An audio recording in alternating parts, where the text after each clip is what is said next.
صديقي إن ربنا سبحانه وتعالى بيطلع على خلقه في ليلة معينة فبيغفر للبشر كلهم إلا صنفين: المشرك، وفي صنف تاني للأسف إحنا ممكن نكون منه.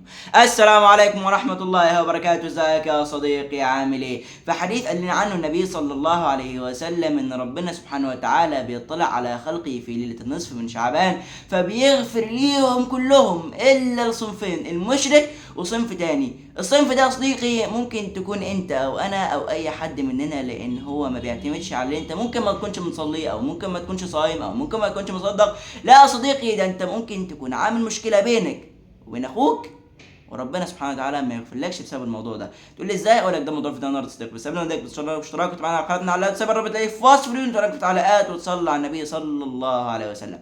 يلا يا صديقي، يلا بينا نفهم الموضوع على الرايق. بالله بس يا صديقي، ربنا سبحانه وتعالى بيتنزل في الثلث الاخير من الليل في كل ليله، مش شرط في ليله النصف من شعبان. فبيقول: هل من مستغفر فاغفر له، هل من داع فاستجيب له. فالنبي صلى الله عليه وسلم بيقول لنا بقى في حديث خطير جدا جدا، والأمانة العلمية الحديث ده العلماء اختلفوا في صحته، فمين اللي قال له، منهم اللي ضعفه ومنهم اللي حسنه.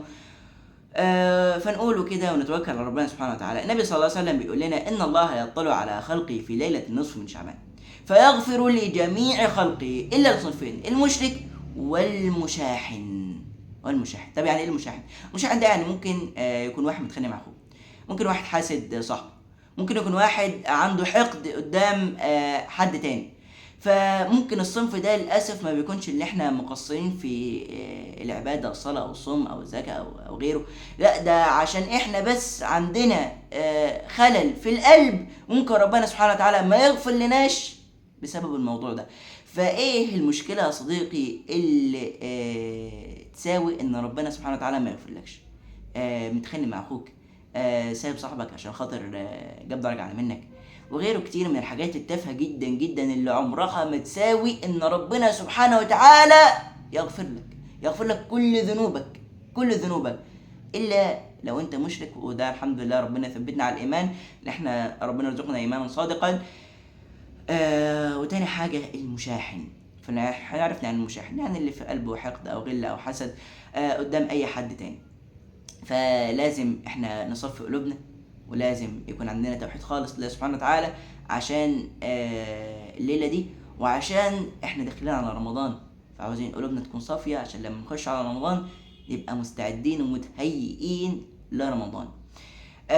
تاني حاجة، في حاجة خطيرة جدا الناس بتعملها، وهي بتختص ليلة النصف من شعبان بعبادات. بعد تقصي وبعد بحث طويل جدا، بعد بحث يعني والله كده. المهم اكتشفنا ان مفيش اي عبادة مختصة بليلة النصف من شعبان، لا في صلاة ولا في دعاء ولا في مش عارف ايه. زي ما انت بتقيم بقية الليالي قيم ليلة النصف من شعبان. زي ما انت بتستغفر في السحر، زي ما ربنا سبحانه وتعالى بيقول: كانوا قليلا من الليل ما يرجعون بالاسحار هم يستغفرون. استغفر. زي ما انت كنت بتدعو ربنا في الثلث الاخير من الليل عشان ربنا بيتنزل الى السماء الدنيا، فبرضه ادعو ربنا وما تختصش الليله دي بشيء بعباده معينه، عشان النبي صلى الله عليه وسلم قال: من احدث في امرنا هذا ما ليس منه فهو رد.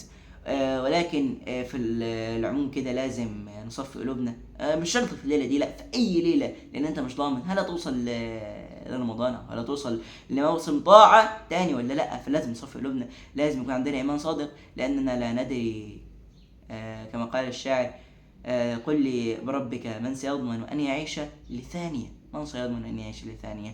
فعليك يا صديقي اللي احنا نصفي قلوبنا، علينا اللي احنا نعبد ربنا سبحانه وتعالى توحيد خالص، علينا اللي احنا نتقرب لربنا ونستعد لرمضان.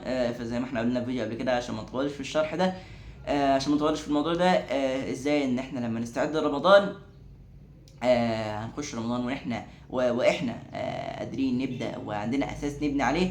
ولو عايز تعرف الموضوع بشكل اكبر، فالفيديو موجود على القناه صديقي، خش كده روق علينا كده وتابع فيديوهاتنا. المهم يعني، والقاعده الذهبيه يا صديقي اللي هنقول لك عليها النهارده، اللي انت ما تمشيش ورا اي حد وخلاص، لازم تتقصى، لازم تبحث عن المواضيع، ولازم تبحث عن حديث النبي صلى الله عليه وسلم. مش اي حد يجي يقول لك حديث تقبله كده وخلاص، لازم تبحث عن الاسناد، لازم تبحث عن صحه الحديث ده، عشان ربنا سبحانه وتعالى هيحاسبنا على احنا بحثنا ورا كلام النبي صلى الله عليه وسلم ولا ما بحثناش وخلاص، ولا اخذنا الاحاديث وخلاص وقلنا فكك ما مش لازم نبحث عن الموضوع ده. وبس كده يا صديقي، اشتركت معنا قناتنا على سبب ربط اف وصفوا انتوا تعالى وصلنا على النبي صلى الله عليه وسلم. أدعو الله عنكم ونوم شرحنا لكم صدور الصداقات لأوقاتكم فإنه الحي القيوم وسبحانه يعلم أن في أحبكم فإن علام الغيوب كان توفيقا فمن الله كان خطأ فمني ومن الشيطان. السلام عليكم ورحمة الله وبركاته.